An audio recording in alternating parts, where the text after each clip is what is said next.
Bonjour. Comme de nombreux expatriés et beaucoup d'Ivoiriens, Marine Ando Konaté s'est préparée pour l'élection présidentielle à venir. On a pris un petit peu, on a fait quelques provisions de lait. Et puis voilà, donc tout ce qui est sucre, farine, voilà. Bon, ça c'est pour les enfants.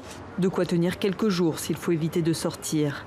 Marine est vigilante, elle veut éviter de se retrouver au mauvais endroit, au mauvais moment, car le boycott de l'opposition, qui a notamment entraîné des barrages de rue et des violences dans certaines villes ivoiriennes, ont fait ressurgir le spectre d'une crise. On se dit qu'à tout moment, on peut avoir quelque chose qui se passe dans un quartier, sur une route, on ne pourra pas passer, on ne pourra pas revenir, qu'est-ce qui va se passer? On consulte beaucoup les réseaux, c'est vrai qu'on regarde les réseaux sociaux pour voir s'il n'y a pas des choses qui sont indiquées. Après, bon, faut attention aussi avec de ne pas trop sortir, forcément les soirs trop tard.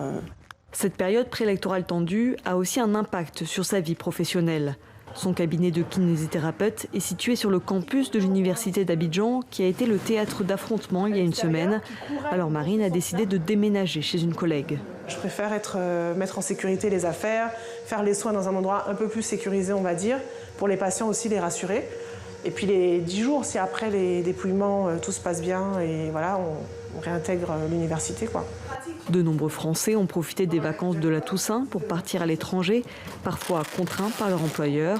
Mais la situation est bien différente qu'en 2010 ou en 2004, où 9000 étrangers avaient été rapatriés. C'est la grande différence avec les crises précédentes. C'est aussi un de mes arguments pour rassurer mes compatriotes. Pour l'instant, nous sommes hors du jeu. Nous ne sommes pas concernés, il n'y a rien contre nous, il n'y a pas de sentiment anti-français. L'ambassade de France conseille à ses ressortissants de rester à l'écart des manifestations et d'être prudents lors des déplacements.